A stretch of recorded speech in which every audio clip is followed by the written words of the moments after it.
What's up, man? Hey, are you still coming to Chuck E. Cheese? Bro, are you still really trying to go there? That's a little weird for our age, don't you think? Shut up, man. It's the only place with an arcade that's close by. I don't have a car yet, remember? Just ask for a ride somewhere else next time before you walk all the way to Chuck E. Cheese. The only people who like going there are babies and creeps, so which one are you? Get off my case, bro. I'll buy you half a pizza if you just come through. Now you're speaking my language. I'll be over as soon as I finish destroying my meat to your mom's only. What a prick.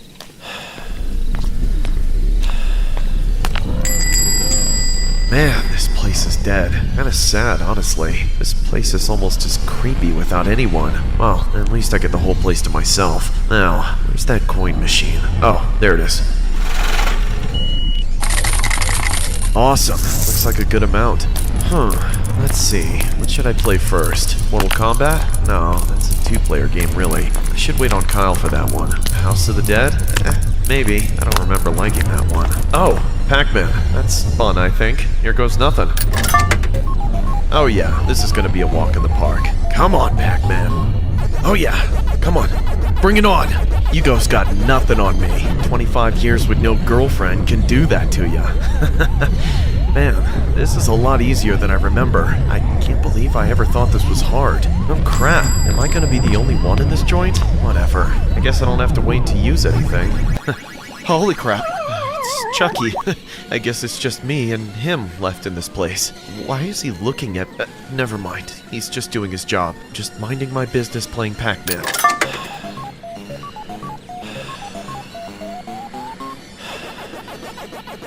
Oh, man, come on. I'm on my way. It's about damn time. Alright, let's have another go at this.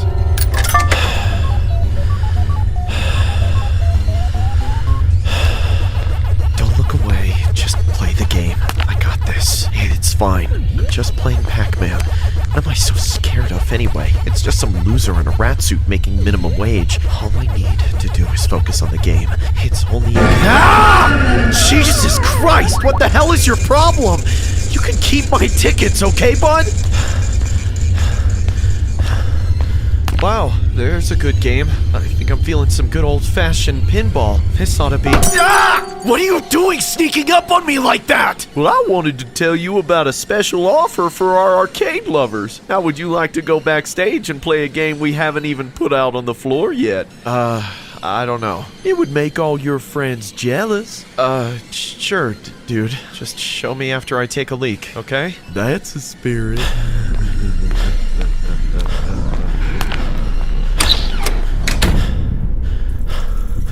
Why did I have to agree to this crap? I should have just kept my mouth shut.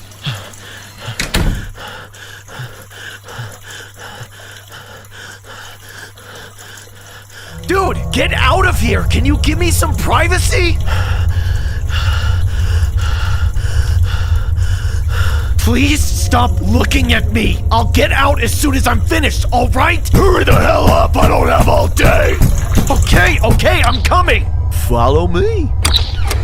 Man, what am I doing? This is a bad idea, isn't it? There's definitely some kind of weird trap wherever he's leading me. Although, how bad could it be? Nothing bad ever happens in a Chuck E. Cheese, right? After you. Thanks.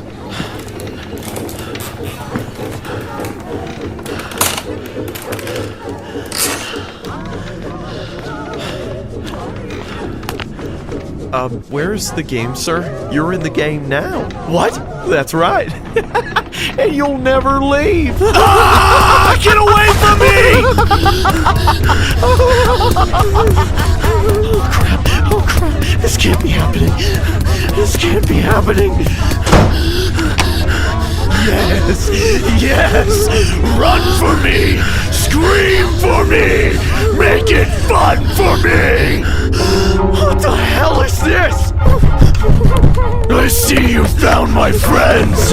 It won't be long before you're one of them. I just have to find those damn keys.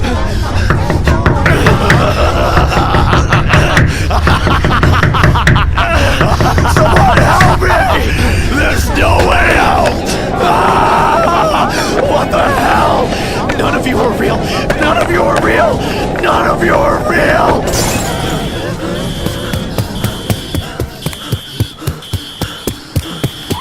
Open the door! Open the door! Let me in! Dude, what's going on? I'll explain later! Just go! Now!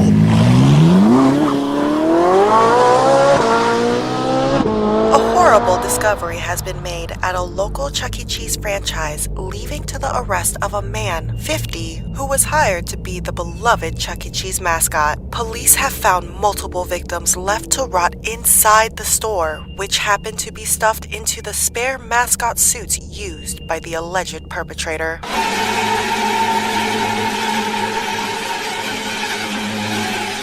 The story was inspired by an urban legend where 5 individuals allegedly disappeared at a Chuck E. Cheese restaurant. The animation portrays a dramatized version of the alleged occurrence. There have been a few articles denying such allegations, but we'll let you be the judge.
One night, I was supposed to meet my friend James at this pizzeria.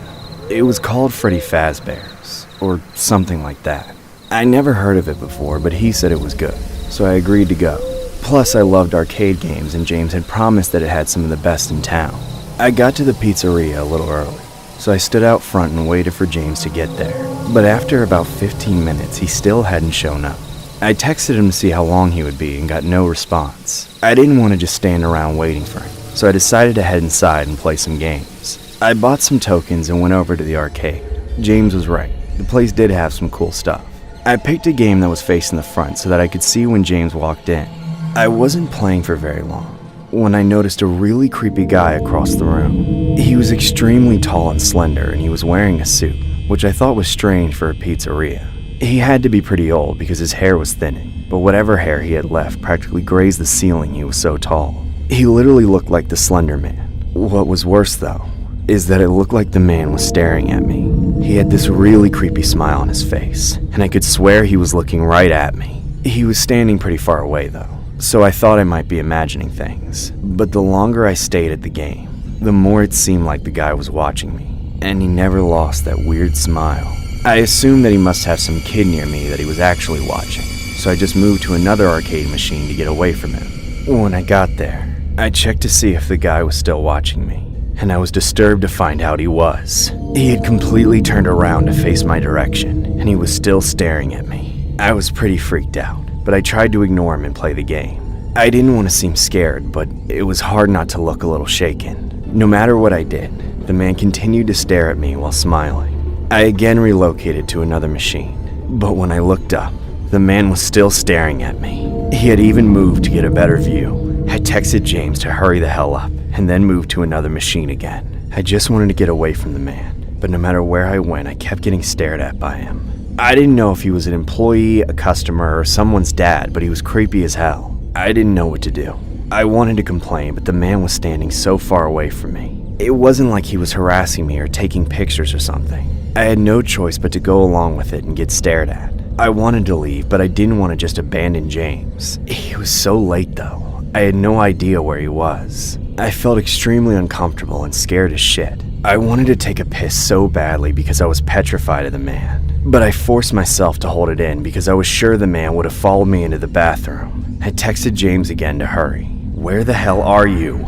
I played for a bit longer, but I was not enjoying the game whatsoever. I could feel the man's eyes on me. Anytime I turned to look at him, he had the exact same expression, the same creepy smile. I didn't know what he wanted with me. Maybe he was just trying to freak me out. Or maybe it was something worse. Finally, I couldn't take it anymore. I texted James that I was leaving and started walking toward the door. I looked behind me to make sure the man wasn't following me, and he wasn't there. Somehow not seeing him was even creepier than him staring at me. I spun all around trying to find him, but he was gone. I felt somewhat relieved and started to leave again. Then, out of nowhere, the man appeared from behind an arcade machine and charged at me.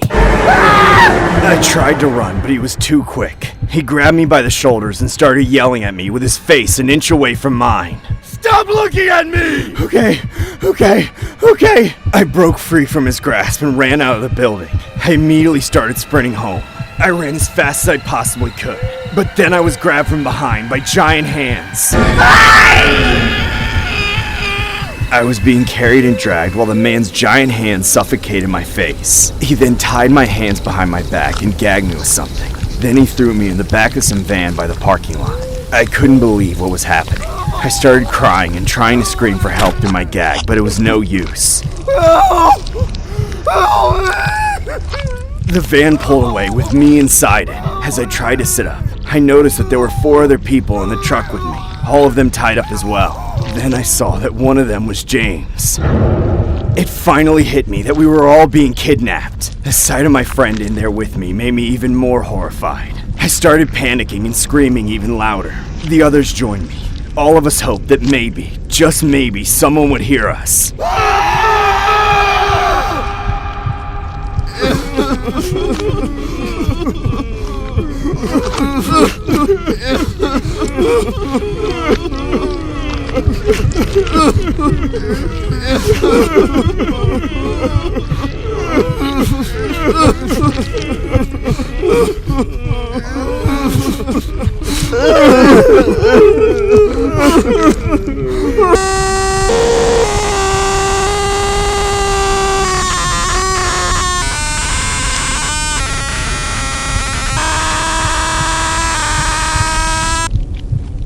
This story was inspired by William Afton, who is also known as the Purple Guy from the Five Nights at Freddy's franchise. The storyline is that Afton is a serial killer responsible for the murder of a dozen individuals over the period of about a decade, and just so happens to be the founder of Freddy Fazbear's Pizza. Afton had allegedly abducted 5 individuals by luring them into a back room dressed in a rabbit costume.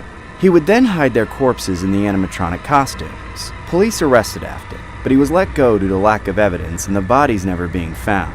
This caused the spirits of the dead to possess the animatronics. However, the dark twist behind this is that it ties to a real-life conspiracy regarding a Chuck E. Cheese restaurant, where 5 individuals allegedly went missing. We've made 2 videos regarding this already, so please be sure to check them out. But at the end of the day, this is all just speculation.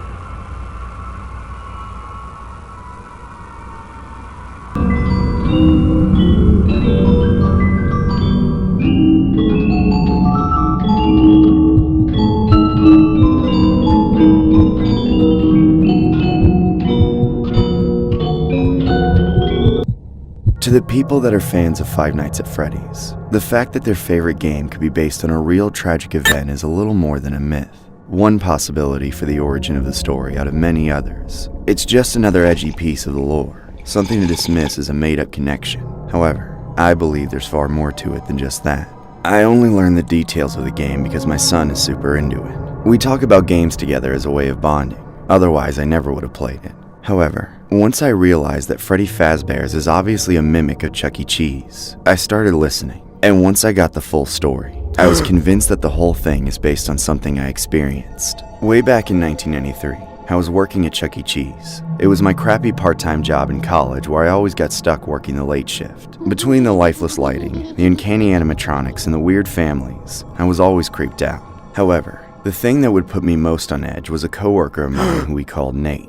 Nate was one of those guys that always seemed angry about something. Every time he looked at me, it was like I'd just kicked his dog or something. And whenever we were around each other, he would harass me. Whether it was splashing dirty dishwater in my face or throwing me under the bus for something he did, he always made my shift 10 times worse. Plus, he got into arguments with the managers every day, because he was always late with a BS excuse. Aside from the incident, the most psychotic stunt he ever pulled was already heinous. He had just spent 45 minutes in the bathroom supposedly deep cleaning it. I went in there right after to take a dump while on my break, and he had clearly not done a single thing. What's worse, when I sat down on the toilet, I felt something drip on my head. I looked up and saw an entire turd stuck to the ceiling. I flipped out and reported it to my manager. They logically suspected it was Nate's doing, but he never fessed up to it, and there was no way of proving it. Just from the look on his face, though, I know he did it. Probably as some sick joke, or maybe just because he was sick in the head. Even after he got away with throwing his poop, he held a grudge against me for reporting it. The next night, Nate and I worked. We got stuck late after close cleaning up after a busy day. At some point, Nate disappeared, but that wasn't unusual.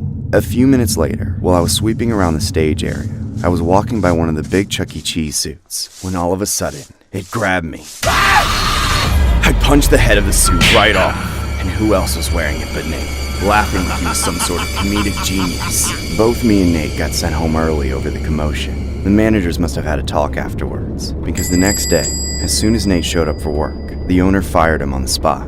Of course, Nate flipped his lid and screamed his head off at the entire store. He almost started a fist fight, but then somebody yelled that they were calling the cops, and Nate finally stopped throwing a tantrum and stormed out, slamming the door so hard it cracked the glass. After that, it seemed like I was free from Nate's constant tormenting. For a glorious few months that was the case, until he showed up again. I was working at the food bar when I spotted Nate staring at me from across the restaurant. He was pretending to play an arcade game, but the entire time he was glaring right at me. I tried to ignore it, but he was stalking the restaurant for hours, and every time I looked over at him, he was already looking at me. Then, he came up to me in order to shake, and he was just as antagonistic as he always was. This better be perfect. You hear me? If you're gonna steal my job, you better be good at it. Nate, you never even worked front of house. You never made shakes. Shut up! How would you like to get fired over some bull crap? I had to roll my eyes and sigh, but I was hiding the fact that I was scared. There was something even more unhinged about him then. Eventually I went on break, and like usual, my first move was to go to the bathroom for a long dump. I soon realized I wasn't alone in the bathroom. There was someone in the stall next to me, laughing like a psycho. I recognized that voice. It wasn't just any creep, it was Nate. Every day I spent working with him came rushing back, and I was suddenly terrified of being alone with him. I didn't make a sound. I was glad he left the bathroom after a bit, and I breathed a sigh of relief, knowing I could get back to business as usual, except there was nothing usual about that day. A few minutes later, I heard a loud pop from the restaurant, followed by screaming. The hairs on the back of my neck stood up, but I wanted to convince myself it was just balloons popping. But then I heard it again, and again, and again. Despite this, I continued to delude myself into thinking it was just balloons, and I stayed put. Out of nowhere, somebody burst into the bathroom. I watched their legs as they walked up to my door. It smells like shit! What the hell did you eat? They kicked the door with full force. What do you want? Stop it! Despite my pleas, they continued to kick the stall. I knew they would break it down before long, so I panicked and reached into the toilet bowl. I pulled out the log I just laid and lobbed it over the door. Ah! Everything is brown! You stupid idiot! I must have nailed him right in the face, because it was enough to get him to leave me alone. Afterwards, I finished up and cleaned off my hands, then left the bathroom to go back to work. Unfortunately, once I stepped back into the restaurant, I saw nothing but catastrophe. People were either hiding under tables and chairs or laid out on the floor. I had no idea what was going on, but it had been going on the whole time I was in the bathroom. Nate did all of it, and had just left, but the cops were just showing up. Later I found out that Nate sought revenge for getting fired and came back to take it out on a few employees. He was arrested not long after at his mother's apartment. I was lucky to be in the bathroom when he did it. Otherwise, I wouldn't be alive right now. Knowing all this, and from what I've been told about Five Nights at Freddy's, the parallels are just uncanny to me. I believe this is what the story of the game is based on. The story was inspired by a tragic incident that most people believe to be the origin of the Five Nights at Freddy's franchise. It was an incident that happened in 1993 when a man named Nathan Dunlap, a former employee of the Chuck E. Cheese restaurant, was frustrated about being fired 5 months prior. His revengeful attack left a total of 4 deceased and 1 critically injured. The correlation behind the incident in Five Nights at Freddy's is that there had been many underlying resemblances. Like for instance, the Freddy Fazbear's Pizzeria's resemblance to Chuck E. Cheese, and how the setting of the game encompasses the year of the crime, 1993. There are many more similarities to the victims and the characters in the game itself online, but here was just a handful that summarize the deadly events.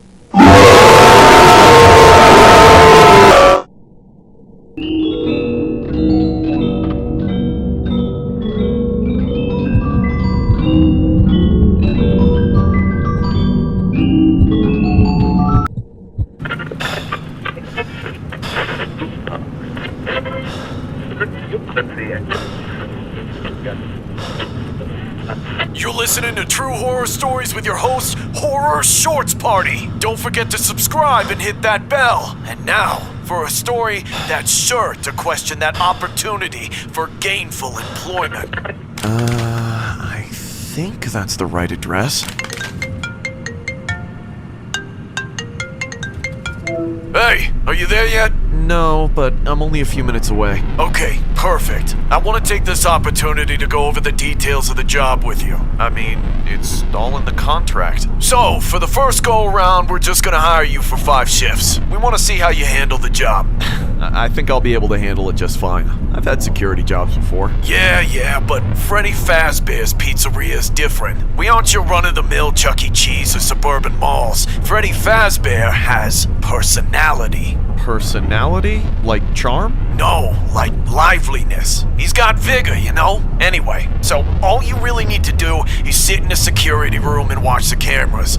You don't have to do any rounds throughout the building. We actually encourage you not to do so, or you could incur penalties from your paycheck. What? How am I supposed to check the blind spots? Don't worry about the blind spots. That's not in your contract. Listen, man, I know what the contract says, but I won't be able to ensure the security of your property if I can't do physical rounds. I'm a little concerned about some of the language in the job description. Well, if you can't follow instructions, then I'll give the job to someone else. I've got 2 other guys in line for this job. Nope, don't do that. I need the money. I'll do whatever you say. Just go ahead. If you already know what you're doing, then you can reference the contract if you have any questions. Good luck. Good luck?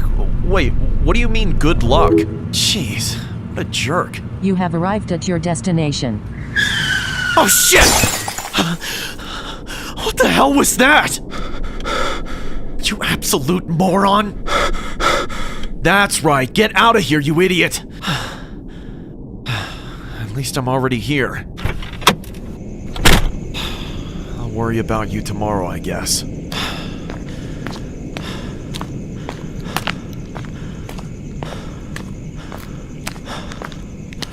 What the hell? No wonder they need a security guard.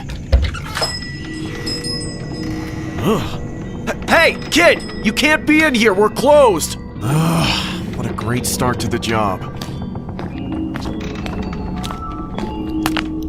Hey, kid, what are you doing in here? It's too late for you to be out. You need to go home. Hey, are you okay? Ah! Jesus Christ! What in the world is going on here? Now I gotta find that kid. But no rounds, right? Where's the camera room then?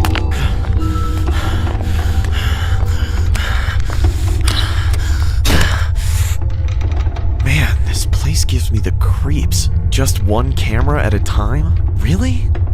Where's the selection of you all? Main stage, hallway 1, hallway 2, party room, kitchen. That's it? I could really use some more coverage. Wait a second. One of them is missing. Did that stupid kid run off with it? Where did he even go? Can't see a damn thing from here. Screw the contract. God damn it. I'm letting some random kid steal property on my first night. I won't be keeping this job, I guess.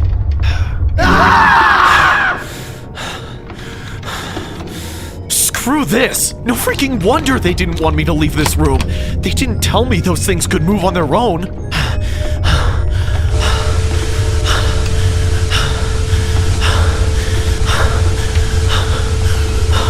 Come on. Where is he? No, not the dang chicken too. How is this possible? Oh, but where did the bear go? He was just right there. He's not there. Oh, come on! Are they all alive? No. How are they so fast? What do they want with me? No. No. I can't do this. I have to get out of here.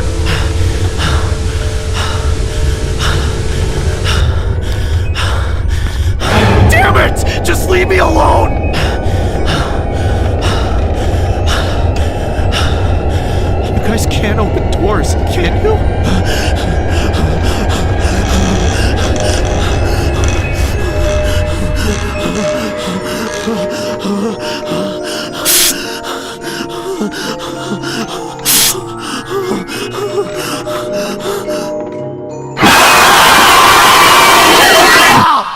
This story was inspired by the infamous incident where 5 Chuck E. Cheese customers suddenly went missing. We made an animation based on it on our last Chuck E. Cheese video, so please be sure to check that out. However, we felt it was fitting to revisit the conspiracy, as most people think the whole Five Night franchise was based on that alleged case, as many people speculate the victims' bodies are hidden within the animatronics as shown in the video game. Whether the whole thing was an internet hoax or not, we'll let you make that judgment. This presentation may contain language and scenes which may be objectionable to certain individuals. Viewer discretion is advised.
I was about 18 years old when this happened. There was a local Chuck E. Cheese restaurant close to our house. I thought I was the luckiest guy on the planet because I could take a 7-minute walk there if I was bored or too lazy to cook at home. But I especially wanted to stop by Chuck E. Cheese during the summer season, since it was the local hotspot where every teenager would have fun at since nothing else was around. The problem was that, in the summer, Chuck E. Cheese was packed. I couldn't find a place to sit, and even when my meal was to go, I still had to wait in a long line. But of course, this is when Chuck E. Cheese and Five Nights at Freddy were still at the top of their game, so many people went there to eat. Some people played in the ball pit area, while others like me went to the arcade section. It was common for me to eat some Chuck E. Cheese pizza before playing numerous games, and those were some of the most memorable days of my life. I especially enjoyed playing the Street Fighter arcade game, but on one particular night, something very strange happened. I went to the washroom to take a dump after having so much pizza.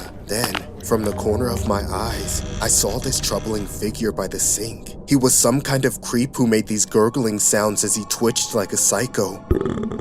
He looked like a crackhead zombie in his 40s, but whatever he was on made him look even older. The man was eerily staring at me the whole time, looking at me from head to toe like he wanted to eat me. Then, when I couldn't take it anymore, I said, "Hey sir, is everything okay?" But the bizarre man didn't answer. Instead, he made me feel more uncomfortable as he twitched and made weird noises.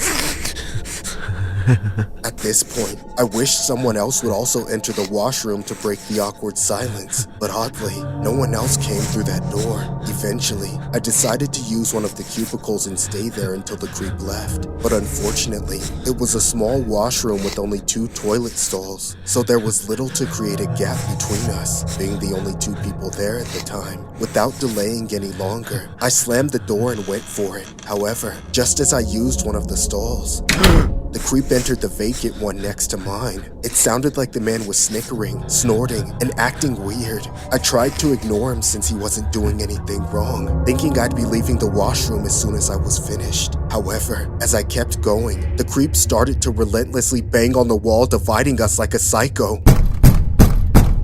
I could feel my heart pound out of my chest as he then yelled, What the hell is that smell? I was confused and terrified as I unloaded tons of crap. My mind forced me to hurry up and just get the hell out of there. I was sweating like crazy, remaining on edge as the creep repeatedly smashed his fist on the wall. Moments later, I began hyperventilating, wishing for the first time that I didn't have too much of that pizza. Better yet, I should have ordered it to go and enjoyed my meal at home in peace. But it was too late for that. There was a minimal chance of escaping, and I was too anxious to think of another way out.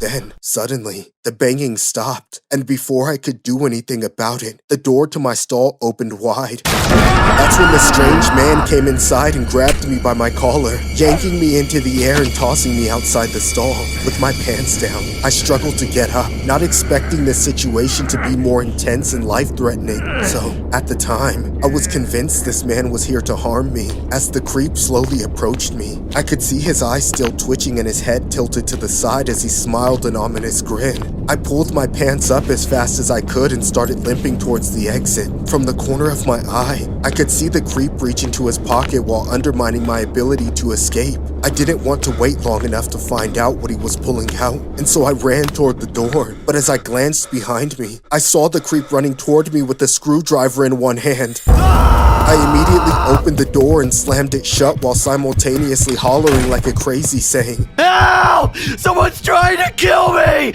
Someone help me! All the customers in line panicked and ran for the exit door, screaming at the top of their lungs. Parents were grabbing their children from the ball pit area and leaving. People dining in had no choice but to leave their meals behind and prioritize survival. All that noise alerted the staff, pushing them to surround the washroom and subdue the creep just in case he exited the washroom. The customers that remained in the venue shielded themselves with chairs, while others stood behind the tables dialing for 911. The tension in the room was chaotic as there was no sign of the man exiting the washroom anytime soon. Moments later, the cops arrived, eventually kicking the door down and arresting the man. Luckily, no one was injured and the man was safely transported to the police vehicle as his eyes were still fixed on me. It was later revealed in the local news that the lunatic was an addict who thought of doing his mess in the Chuck E. Cheese washroom, and unfortunately, I got caught up in all of that mess. After that, I never saw Chuck E. Cheese the same ever again. The next time I had anything from Chuck E. Cheese, it would come from an online delivery service. However, there was now that part of me who was always anxious, looking through the window, hoping the delivery guy would not be that creep I met at Chuck E. Cheese. This story was inspired by a true incident that happened at a Chuck E. Cheese located in Orange County, California. A few customers started complaining to the staff on how the restaurant began having a strong, unpleasant odor coming from the men's washroom. Police were then called, and it was later revealed that 2 of the men were occupying one of the bathroom stalls while getting under the influence using undisclosed substances. They were then arrested and sentenced accordingly.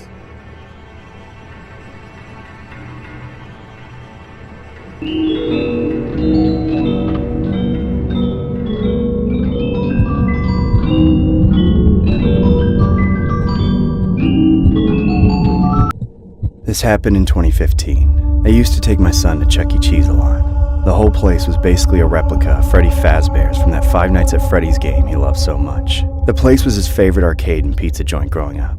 Personally, I think the animatronics and mascots were always creepy as hell. I always felt uneasy every time I brought him there. One night, I took my son into the restaurant and found a booth for us. Once he knew where I would be, I let him run off into the arcade. Then I waited for a waiter to come take my order. But a few minutes before they arrived, I found myself staring at the Chuck E. Cheese mascot standing near the stage. For some reason, it was staring back at me from across the building, ignoring all the kids that were running around it trying to get attention. Eventually, a waiter came up to me and asked for my order. I tried to speak the words. 1 large cheese pizza and 2 medium Cokes, please. But there was something wrong with my head. I couldn't stop staring and thinking about that mascot. Who was that guy behind the mask? Can he be trusted around children? It just didn't seem right. It was like the mascot was playing tricks on me. I wanted to pull my eyes away, but then it took a step, and then another. It seemed like it was walking straight towards me. My heart almost jumped out of my chest. I finally finished my order with the waiter. I talked to them for probably 15 seconds before they left. But when I looked back at the mascot, it was gone!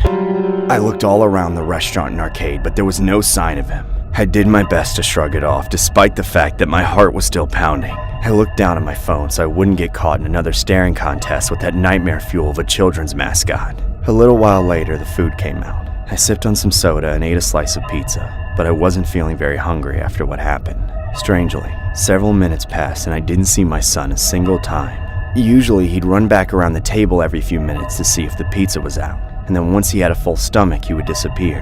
However, I realized I hadn't seen him a single time since he went to the arcade. I was about to get up and go look for him, when out of nowhere, I heard the most horrific, blood-curdling scream. When I heard it, I began to panic. It was the worst possible sound. It was my son. The sound of my son screaming in terror. I could tell the sound was coming from the bathroom. That's when I immediately bolted in that direction. My son was still screaming when I got there. I tried to barge in, but the door was locked. I pounded my fist on the door and started shouting at the top of my lungs. I screamed, Help! Somebody! Open the door! I'm calling the cops! Help! Everybody in the whole place turned to look at me. The employees started surrounding me, confused as to what was going on. I resorted to beating the door down, but at the last second, before I caused any real damage, the door suddenly opened and I could see my son run out crying. But in an instant later, my blood began to boil. I saw the mascot follow suit behind him, casually stepping out of the washroom. I started acting erratic and charged at him, but was eventually held back by several Chuck E. Cheese employees. The mascot then took off his helmet, revealing his face, then started spewing a bunch of excuses, trying to justify why he was locked in the washroom with my son.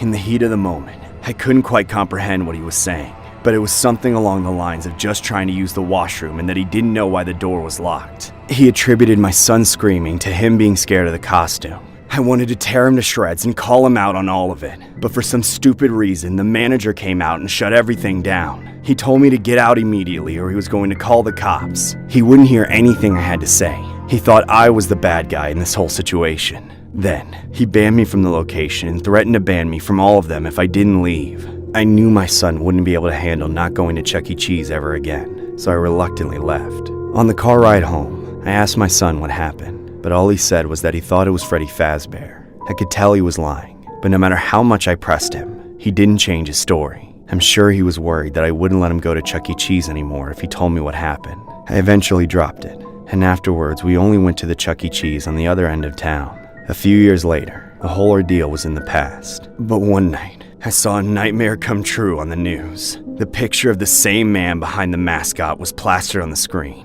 and the reporter said he was arrested for being a predator. Now there's really no mystery what happened in that bathroom, or what I hope only almost happened. Thankfully, my son dropped his obsession with Five Nights at Freddy's, but I certainly won't be going anywhere near a Chuck E. Cheese ever again. The story was inspired by the Crying Kid from the FNAF series. The storyline where the Crying Kid gets tormented to go to Freddy Fazbear's and ends up getting attacked by the animatronics. But unfortunately, this was actually based on a true event. A Tonawanda man who worked at Amherst Chuck E. Cheese is facing charges. A man named Zachary was arrested after police say he conducted explicit activity with someone under investigation. Chuck E. Cheese has since released a statement on how they were shocked by the matter and want to ensure parents and caregivers that they will take more drastic measures to provide a more safe experience for guests going forward.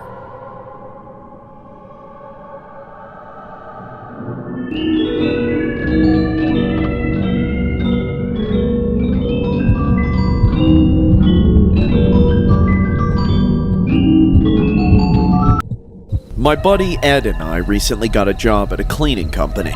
We would get contracted to clean different restaurants, malls, or whatever businesses hired us. We'd usually end up working every night and sleeping through the day. It wasn't really my idea of a great career, but it paid the bills. One month, we were hired to clean at a place called Freddy Fazbear's Pizza. It was just a month contract, nothing too abnormal. It was once again a night shift job, so we would go in around closing time and then stay there for most of the night. When we would first get there, some people would still be in the arcade, but they would slowly trickle out as it closed until the place was empty. Ed and I would have to clean the arcade machines, restaurant area, and bathrooms. Plus, we'd take out all the trash. The worst part, though, was that we had to clean the animatronics, too.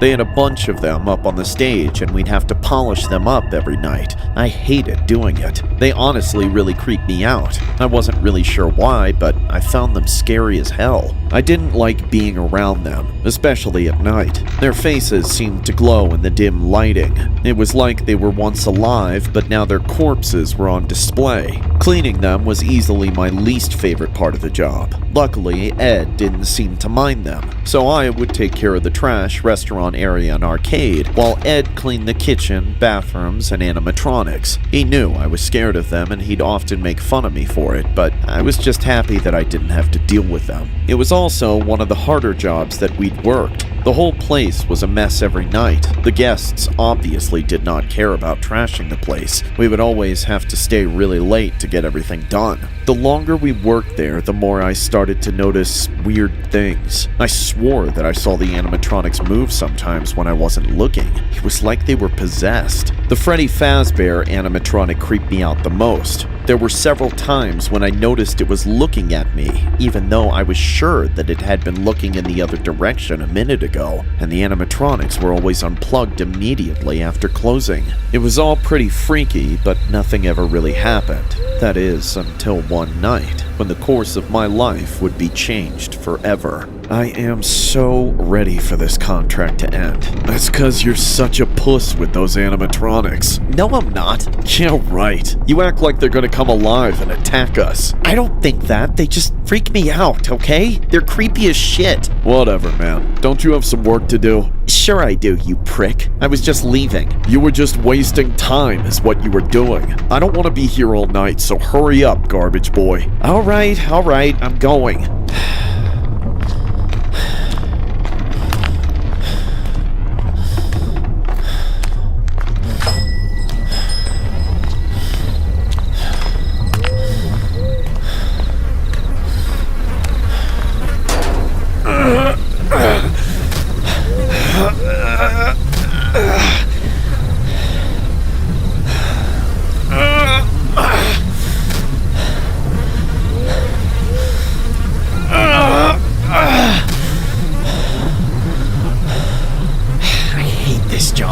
It always smells like my ex when she opens her legs. What the hell?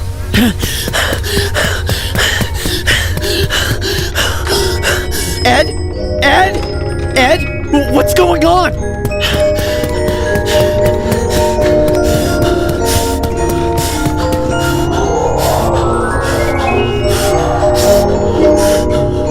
Ed?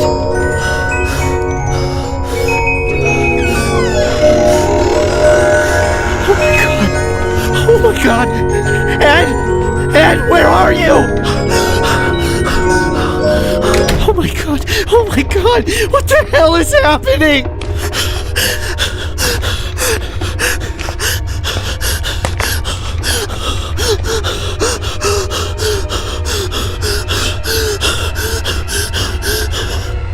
Ed?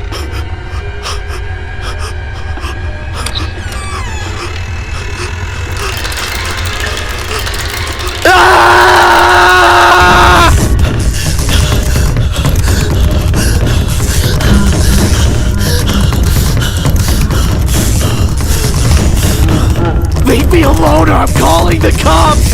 Somebody help me! Help!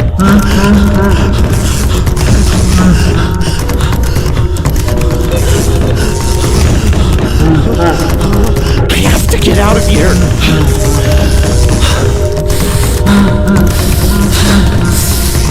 I could do this!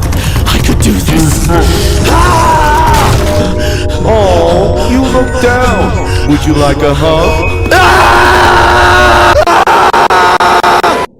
This story was submitted by a viewer who claims he used to work as a janitor for a Chuck E. Cheese establishment back in the early 2000s, when animatronics were still a thing in the franchise. The viewer claims that every time he would work at this particular Chuck E. Cheese, he would see the animatronics move on their own during several different occasions, despite being plugged out. The viewer claims that seeing the Five Nights at Freddy's series triggers him as the whole storyline of the animatronics seemingly coming to life strikes a nerve. The viewer also claims that since then, the restaurant was always known for constantly hiring new employees due to the high surge of employees quitting cause of undisclosed reasons. The viewer ends off by saying he truly believes the restaurant was haunted and that something more than just serving customers was definitely going on. This presentation may contain language and scenes which may be objectionable to certain individuals. Viewer discretion is advised.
I once found myself at Chuck E. Cheese a long time ago as a teenager. I didn't have any friends to hang out with, and I couldn't afford a lot of expensive video games, so I had to find different ways of entertaining myself. Honestly, I didn't expect to get much enjoyment out of the arcade games at Chuck E. Cheese. I was never really big on that old clunky style, plus I knew they would be surrounded by a bunch of annoying snotty brats. I still gave it a try though, and it's safe to say I regret that decision. I walked in on one of the nastiest, most depressing business establishments I've seen to date. Half the lights were out, and the ones that were left were flickering like crazy. There was a dusty draft going through the whole place, and the low ceilings made it feel like I stepped into a cave. I was genuinely shocked to see that there were actually customers patronizing this business, but upon a second glance, it was obvious that this was the only sort of place these families could afford to take their kids out on a Friday night. Most of them were as grimy and downtrodden as their surroundings. The front of the house people were not any different. They were soulless and could be seen arguing with the customers over their dissatisfaction, but it was worse than that. From where I was in the arcade, I could see a bit into the kitchen, and let's just say, I shuddered when I saw the cook that was preparing all the food. Clearly, nobody who worked there cared about their job in the slightest, and the janitor was no exception. With how filthy the place was, a reasonable person would expect the janitor to have a lot of work to do. But this guy was just sitting around like everything was fine and clean, barely putting in the effort to pretend like he was doing something at best. All he did was push around a dirty mop bucket and stare at everyone. Of course, me being taller than everyone else in the arcade by about 2 feet, I caught his eye pretty quickly, but for a while, he didn't do anything. He just watched me blow all my money on stupid games. When I was all out of coins, I was about to cut my losses and leave. However, as I was walking to the exit, I could feel someone running towards me.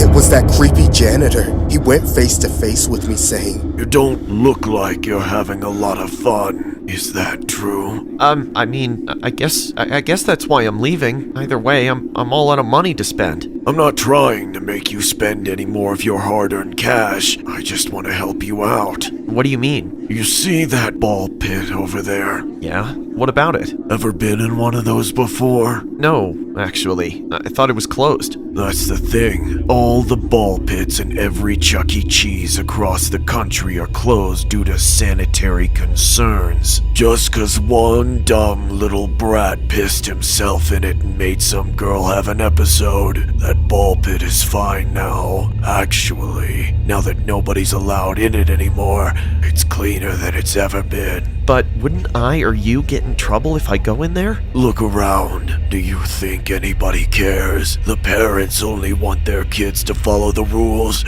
but you're here by yourself, aren't you? And just 'cause you're tall, you've gotta miss out on real fun? Come on. Get in there. I'm sure you used to playing with balls. Okay, sir. That janitor was good enough with his words to convince me not to leave just yet, and to ignore the do not enter signs all over the ball pit and jump in. I had to lie flat to pretend to be submerged enough to sort of swim around. I guess it was a little underwhelming, extremely awkward too, being the only person in the whole place breaking the rules by going in the ball pit, but especially because the janitor didn't say anything once I got in. He just stared at me with a twisted grin stuck on his face. I stopped playing around and looked back at him, wondering why he was going back to being a total creep all of a sudden. But all he did was laugh. He laughed so hard that he had to distract himself and started actually mopping out of nowhere, giggling like the Joker the whole time. The flash of amusement was already gone once again, so I decided to get up. But when I lifted my hands out of the pit, I was shocked because my hands were covered in blood. I freaked out and jumped to my feet, only to find out that all my clothes were soaked in blood too. I screamed, leaping out of the pit and bolted for the door. On my way out, I heard the janitor cover his own behind saying, I told you not to go in there, you little punk! I didn't look back. I bet everyone on the street thought I was running from a crime scene. I didn't stop until I got home. I tried to maneuver my way inside as calmly as possible. I didn't tell my mom anything. I didn't tell anyone anything. I snuck into my room to change clothes and wash the blood off of me. Then I threw away the ruined clothes and blocked the whole thing from my memory. I never realized what happened that day until months later. There was a story on the local news about a janitor from the struggling Chuck E. Cheese who was being charged with a bunch of crimes. I immediately recognized the picture as the janitor I spoke to. It turns out that he was some kind of deranged psycho who got his kicks by collecting all the dead rats he found on the job and intentionally threw them in the ball pit just to lure unsuspecting victims into crawling around with the corpses. This story was inspired by a real-life incident that happened at a Stockton Chuck E. Cheese. A young male customer was playing in the ball pit area when he discovered a dead mouse inside it. A picture was then taken by the victim's guardians, who later confronted the manager, but denied any claims that it was a mouse, and alluded to it being a wadded-up piece of paper. The victim has since rebutted, saying, I know what napkins look like, and napkins don't have ears, tails, and feet. The family has since avoided going to Chuck E. Cheese due to the trauma that night.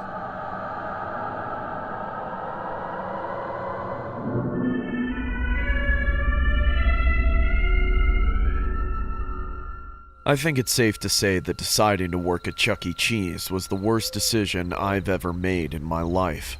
I only did it because I thought it would be easy. I went there often as a kid, and the owners remembered me, so getting the job was a breeze. What I hadn't counted on was just how ugly the other side of the business turned out to be. And not just because the bathrooms and kitchen were in stark violation of health codes. The owner, who I once thought would be a gentle, caring old soul after so many years of working for children, was actually one of the nastiest, most inhospitable individuals you could possibly have for a boss. He was always breathing down the employees' necks and micromanaging them, constantly giving us new tasks. We were understaffed most days since it seemed that Chuck E. Cheese was a pretty undesirable job. I ended up doing just about everything I was told I needed to do, except cook. But out of all of us, the most overworked was the mascot guy without a doubt. For so long, I never even saw the man beneath the costume. There was hardly ever a time that he wasn't in character and out on the floor with the children, except for a few minutes to prepare before his scheduled shows. One day, I got to see more than I bargained for. Just how strained he was. I was cleaning off a table that was right next to the stage. Chuck was performing at the time. I glanced up at the mascot for just a moment, when I saw a single drop of blood dripping from the corner of the eye of the mask. I couldn't believe it at first. I froze, watching the thin red line stream down the face of the children's icon. I think whoever it was beneath the mask felt my stare. He started acting strangely, diverging from the stage routine, tremoring. It was like my boss could sense the lost productivity. He stormed in from the kitchen and barked at me. "Get back to work!" When the mascots saw the owner, they retreated behind the curtain. The children wailed in confusion, sending the owner into a rage. He barreled through a restricted door into backstage. I saw several parents getting upset, ready to fuss at some employees. I decided I wasn't going to be the one they screamed at, so I followed my owner backstage as quietly as I could. I followed the sound of shouting to the mascot's dressing room. The door was ajar. I crept up beside it and peered through the crack. The mascot was slumped in front of a mirror without his mask on. He was sobbing pitifully. When I got a look at his face, I was taken aback. He looked emaciated and deathly pale, as if he hadn't been outside in years. There were cuts and bruises all over his face like he'd been beaten. "Please, boss, I can't do this anymore. Please, let me go." I could hear the thundering footsteps of the owner pacing around in the room. "Shut up, you wimp! God, you're such a baby! Why can't you handle a simple job?" "I'm trying. I just want to go home." Through the crack in the door, I could see the reflection of the mirror. The owner crept up behind the man in the costume and leaned in close to his ear. "Well, unless you'd like to find a replacement for the role of Chuck E. Cheese, there's nobody else to take your place. That means you're going to stay here and keep the business afloat, okay? You can't go home. You must stay in character."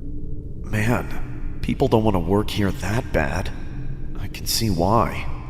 My curiosity got too intense for my own good.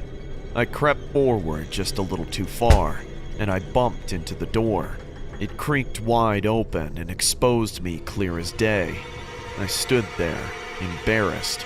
Well, it looks like we found ourselves a new applicant for the position of Chuck E. Cheese, he says, as he kicks the mascot over and steps on his stomach.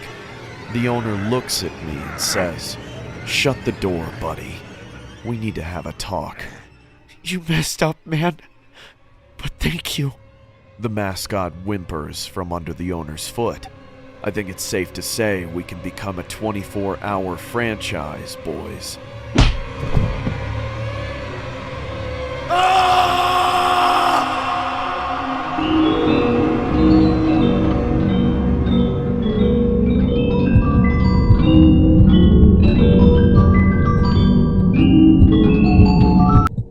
I was a pretty miserable teenager, honestly.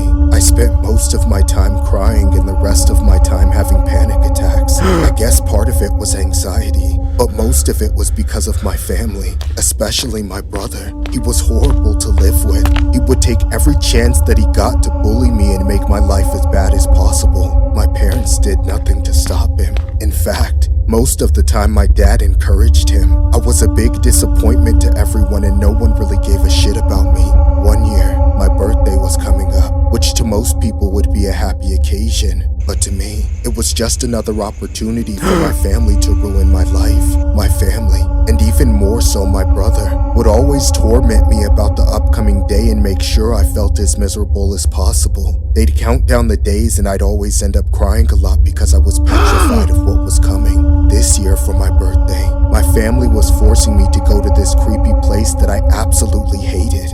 It was this local pizzeria called Freddy Fazbear's Pizzeria. I dreaded every night before it went down. I tried to think about anything else, but it was difficult when my brother would constantly rub it in my face. Just 3 more days to go. No, I don't want to go. Shut up, you spoiled, inconsiderate little brat. We're going to Freddy Fazbear's, whether you like it or not. I was always shut down and forced to do whatever to appease my brother and dad, despite it being my own birthday. When the big day finally came, I tried everything I could to get out of it, but my brother and dad both forced me to go. Plus, my brother had invited his friends too, so I was completely outnumbered. I had no choice. I hated it and I wailed and cried the whole way there. It didn't seem to do anything but make them laugh though. My feelings didn't matter to them. The reason I was so terrified of the pizzeria was mostly because of the animatronics. They were so creepy. They were these big robots that constantly moved their mouths like they were singing and stared straight ahead with these dead eyes. They really freaked me the hell out. It looked like they were real, like someone was actually inside those suits. My family just saw all of this as a big joke though. My brother and his friends kept laughing it up and making jokes about how miserable I was. Even my dad seemed to take pleasure in my discomfort. We ate dinner there and started playing some games. I wasn't really into any of it. I was scared shitless of the animatronics on stage and I couldn't think about anything else. They always had the same expressions on their faces, the same fake-looking smile. Their mouths constantly moving up and down, slightly out of beat with the music. Throughout the night, I played some arcade games and did everything that I could to avoid the stage. Just catching a glimpse of it was enough to make my heart beat faster. It was pretty difficult to avoid though. Everything in that place was centered around the robots and the music.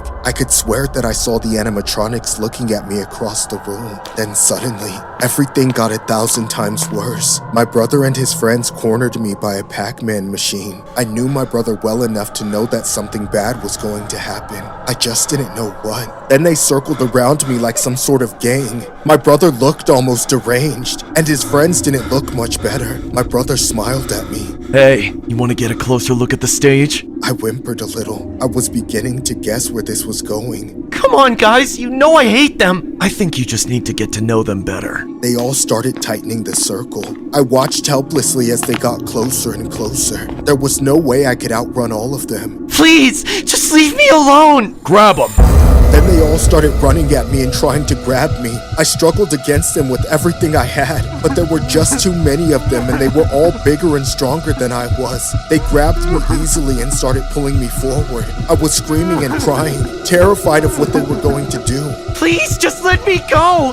Why are you doing this? Then they started dragging me toward the stage and the animatronics. I went completely hysterical at that point. I fought against them, doing anything I could to try to break free. Just let me go!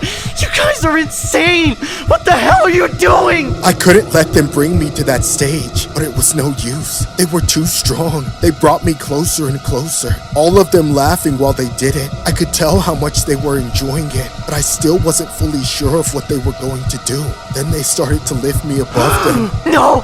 Please! Please stop it! They started bringing me up towards the closest animatronic, like they were sacrificing me to him. I was sobbing uncontrollably and begging them to stop. I'd never been more terrified. What are you doing?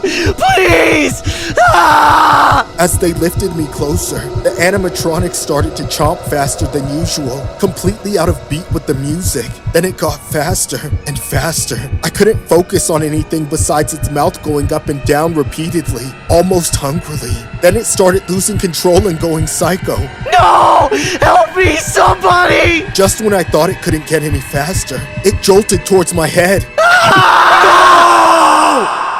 This story was inspired by the infamous crying child from the FNAF series. The animation sums up the whole story in a nutshell, but there is a more disturbing, true backstory behind this. This story was really inspired by an incident that happened at a Chuck E. Cheese in Boston, Massachusetts. A man had been fined $500 for allegedly assaulting a Chuck E. Cheese mascot because he claimed that the mouse had pinned his son and cornered him by the arcade games. Another eerie resemblance, the son was also celebrating his birthday at the Chuck E. Cheese.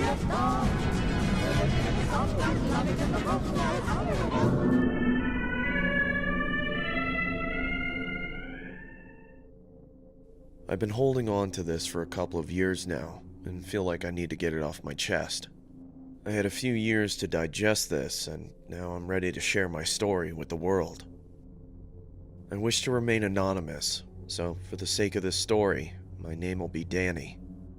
The details of this story remain vivid, but somewhat foggy, as I try to reminisce on the distant memories that occurred a couple of years ago. It all started when me and my parents resided together in an old townhouse, which was located in a neighborhood notorious for having a high crime rate. I never liked living there, and neither did my parents, but it was the only thing that we could afford at the time. My parents were a little rough around the edges, considering they had both been through a lot in their younger years. My dad has had a few run-ins with the law, while my mom lost both her parents at a very young age, so seeing them edgy at times didn't faze me at all. Well, I'm doing my best, alright? Can you do something else? What you're doing isn't working. I'd like to see you do better. Well, do better, damn it! Shut the hell up already. I'm tired of hearing you nag all day. You shut up, you bum! Almost every night, I could hear the constant back and forth bickering that occurred for hours on end between my parents. They would always fight over what I assumed to be financial-related issues, which had only gotten worse over the years. My parents both didn't really make much money on their respective jobs, so hearing them argue was almost a daily occurrence. I was always scared that things would turn violent, especially with the way these two went at it. I remember one night, I was in my bed trying to induce myself to sleep by watching a couple of YouTube videos on my cell phone. I could hear the usual shouting match coming from the kitchen downstairs. It honestly sounded like they were at the point where they were going to be in a physical altercation. I pressed my ear against my bedroom door and could hear the distant bickering become more hostile between my parents. I could make out my mom saying, If you don't get a real job, I'm taking Danny and we're moving out! "What in the hell are you talking about? He doesn't even like you!" Shut up! Shut up! Shut the hell up! I remember hearing sounds of my mom opening up the kitchen drawers, which led me to assume she was searching for something sharp and potentially do the unthinkable. That's when I decided to head downstairs and mediate the feud to hopefully put it to rest. As I approached the kitchen, I could see my mom holding a huge knife in an overhand grip, the kind of grip that someone uses in preparation of stabbing someone. I could also see my dad holding one of the dining room chairs, in which I assumed was his defense mechanism. What are you doing here, Danny? Didn't I tell you never to leave your room unless you have to use the washroom? I'm sorry, Mom, but I heard you and Go to your room, you little turd! Don't call him that! Don't tell me what to do, you mother. Mom, please don't kill Dad! I said go to your room, Danny! Leave Danny alone and put the knife away, Helen! That's when my mom began piercing a family portrait of us, except she was only piercing the portion with my dad's face. Mom, stop! Please stop it! It's been a couple weeks after the whole saga had occurred. My parents ended up getting a divorce, which unfortunately left me to reside with my mother. The court unfortunately ruled that my mom would be in favor of getting custody of me due to my dad's criminal history with the law. I honestly contemplated on running away due to how much I dreaded living with her, especially with how toxic and controlling her behavior was. I would spend most of my time locked in my bedroom, sulking on why I couldn't live a normal life like the rest of the younger individuals in my neighborhood. Why in the hell do I have to live with her? Why couldn't I just live with Dad? He was always the better parent. I can't stand her. I wish she were dead. What made this even worse was the fact that I had a curfew during my school days. I didn't even have time to join any after-school clubs or sports teams due to the simple fact that I was too worried about not making it home on time. I remember my mom locked me out of the house for several hours due to the fact that I was 5 minutes past my curfew. The one thing I found even more aggravating was how my mom permanently banned me from going to the local CHE restaurant located down the street from my residence. For those that aren't familiar with CHE, it's a restaurant that has arcade games and playrooms for younger crowds such as myself. I enjoyed going there, as it would bring back fond memories of when me and my dad used to go. I usually went to Chuck E. Cheese every time it was my birthday, just as a tradition my dad established when we all used to live together. But all of that is gone now. My mom took my entire childhood away from me, which I find equivalent to ripping my heart out of my chest. She selfishly didn't want me going because she didn't want me to be reminded of my dad's existence. The rules and restrictions I had to abide by really made it difficult to make any friends, which put me in a dark state of mind for the latter part of my life. There was one night where I decided to approach my mom and convince her to bring me to Chuck E. Cheese for my upcoming birthday. I honestly cared more about Chuck E. Cheese than my actual birthday itself, which is why I ended up using it as an excuse to go there. Hey, Mom, can we please go to Chuck E. Cheese for my... No, Danny, I already told you this. But it's for my birthday. No. I anticipated the rebuttal my mom was going to throw at me, but that didn't stop me from being persistent with my request. After a few tears and relentless pleading, my mom eventually caved in and agreed to take me there on my birthday. The exhilaration of going to Chuck E. Cheese after all these months was honestly something I would compare to an inmate getting released from jail. I felt so excited, to the point where I didn't even care about anything else. Just me and the place that I once grew to love. My birthday eventually arrived, and it was time for me to finally visit Chuck E. Cheese once again. It was about the evening time, so the venue was usually packed to full capacity. I couldn't help but marvel at what was in front of me, as I genuinely felt I was a kid in a candy shop. Pinch me, I must be dreaming. I immediately started playing the arcade games while my mom wandered off to grab some food. I remember being so hungry, but at the same time so infatuated with every arcade game that was in front of me. I couldn't help but indulge in countless games, as I knew this could be my very last time at Chuck E. Cheese. That's when I felt a strange tap on my shoulder. I turned towards the direction of where I felt the tap, only to see a large Chuck E. Cheese rat mascot hovering over me. I was a little alarmed that the mascot would approach me, considering there were hundreds of guests in attendance. Hey, Chucky? The mascot didn't say anything. He just stood there staring at me with his big, elongated eyes. I noticed he had red stains on his costume, which I assumed to be pizza stains. But then I noticed the stains had transferred onto the shoulder area of my shirt from the tap he did earlier. I now knew that these were definitely not pizza stains. They had to be blood stains of some sort. Chucky? Is she gone? Yeah, she is. Here, take my hand, Danny. I missed you, Dad. I missed you too, son.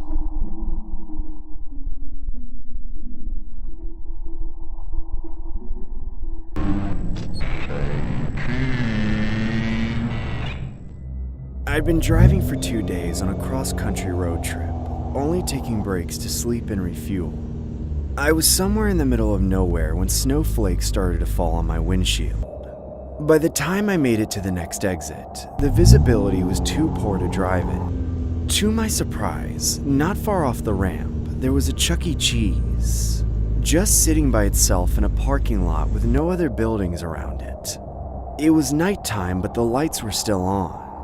The inside was just as barren and empty as the surroundings. It was dead quiet, dimly lit, and to my disappointment, very drafty. Only one other customer was there taking shelter with me, a nice-looking girl sitting by herself. She looked up at me as I entered, so I walked up to her table and tried to strike up conversation. Hey, bet you thought you never seen one of these places out here. I sure didn't. Kinda pops up out of nowhere. But it's nice, isn't it? I looked around and lied. Sure, it's pretty nice. It's better than black ice. So, what are you doing in the middle of nowhere? Going home for the holidays, seeing the folks, and all that. Oh, that's great! Me too! Hey, you want some pizza? I ordered a pie, but They do 16 inches. I can't finish all that. Oh, don't worry, I'll help you. Right as I sat down across from her, the pizza came out. It was gone in minutes. I was already starting to like this girl. It's not every day you meet a girl you can pig out on mediocre pizza with. Afterwards, we decided to mess around in the arcade. The girl went to the bathroom as I walked up to the cashier. He was this old shriveled husk in a cheesy uniform. I held out some cash and asked, "Hey, can I get this in arcade coins?" The old man took the money, then said something completely out of the blue. "Your girlfriend's looking tastier than our pizza." Excuse me? The cashier ignored me as he counted the coins. It was then that I noticed the mascot. The rat stood in a corner behind the counter, motionless, staring with those empty black eyes. "Now you two have fun." The cashier dumped a pile of coins into my hands. With that as a pass, I rushed away from the counter and did my best to forget about what the guy said. Unfortunately, that's when I saw how lame and defunct the arcade was. All the good games were out of order, and the only games left were the boring gimmicks that scam you out of your coins. But I'd already paid for the coins, so we decided to play anyway. The best thing they had was this claw machine with stuff like iPods and Bluetooth speakers for prizes. Of course, I couldn't get a single thing to drop into the bucket. The whole time, I could feel the eyes of the rat mascot all over me as he stood in a corner. I started to get frustrated, so I excused myself to the bathroom to calm down. I was only in there for a minute, but when I got out, the girl was gone. I looked around frantically, but I couldn't find her. The claw machine we were using just a minute ago was now covered up with a curtain and had an out-of-order sign taped onto it. And that rat mascot was standing right beside it, still totally motionless and still incessantly staring. I hustled up to the cashier once more and asked, "Have you seen the girl I was with? She was just here." "She left, sir, and you have to leave too. We're closing now." "What? But we were— We are closed! Leave so I can go home!" "But I literally just— Leave us alone, I'm calling the cops!" Okay. I looked back to the mascot at the claw machine one last time. Its eyes had been following me from the moment I stepped foot in the place. I had no problem with getting away from that thing. I headed for the door, but when I got there, I stopped. I heard a noise, a thud, a rattling, and the faint echoing voice of a girl. I turned back to see the rat standing right in front of me. It was standing really close to me now. I could hear the person inside breathing heavily. I wanted to run past him and look for the source of the noise, but I had no idea how strong the guy inside the suit could have been. Reluctantly, I turned away and left the building into the fallen powder outside. As soon as I left the building, the light shut off and I could no longer see anything inside. I made my way to my car to sleep until it was safe to drive again. Except, I couldn't sleep. I couldn't stop thinking about that girl. Where did she go? I never even learned her name. To this day, I worry if I let something terrible happen right under my nose. Unfortunately, I don't even know where exactly I stopped that night. And without a name to give, there's not much help I can give to anyone who might be looking for her. It's a shame, really. She was very nice.